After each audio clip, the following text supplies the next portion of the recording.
This is not a movie set. This is the real deal.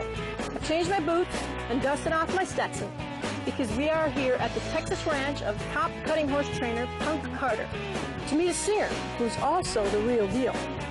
LeAnn Rimes not only talks the talk, she walks the walk. She's a real country girl at heart. She won her first talent contest when she was 5, and the little girl with the big voice learned to ride about the same time that she learned to sing. I grew up around horses, and my dad always rode in the rodeo, and I guess I was on my first horse by the time I was 2, and then I really started getting into it when I met Punk and really started to get into cutting. 6 a.m. came away too early. The Friday meetings over. Were you always horse crazy? Always, yeah, pretty much. I mean, when you grow up around them, I didn't know any different, you know?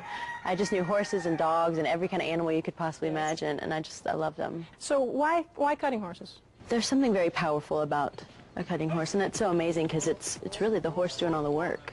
You know, they're so well trained, and they're just such amazing, amazing animals, and just really kind of peaceful to be able to just go out and ride on, you know, open land, and there's nothing better than the wind blowing in your hair riding. It's so amazing. So, and like I said, they're so powerful, and it's just for them to be trained so well to do such an amazing sport. I want to know how horses have affected you in your career.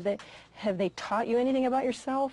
Because they're very humbling. Well, they are humbling, and I'm a control freak, so I think the relinquishing the control and like handing it over and to them is really, you know, I mean, you do have somewhat of, I think you have to have control over the horse, but in another way you have to be able to trust them enough to give it up, especially when you cut, you know, you just have to be able to lay your hand out and let them do the work. And that's taught me a lot, to be able to trust an animal.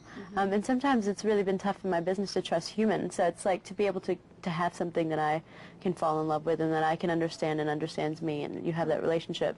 I think that's a really amazing thing. You and your father had, you're obviously very close to him. You did go through a rough period. Did the horses bring you back together? Yeah, they did, actually. That was kind of when we finally started really speaking again and having a really great relationship. That's what we do still now. It's like I go out and we saddle up and ride, and it's kind of a place where we can talk about, we have a lot of other things to talk about besides music, and, you know, and because my dad, and, you know, he worked with me for so long, and that was really all it became about, was music and business. And now as my dad, it's like we're connecting on a different level, and horses allow that to happen.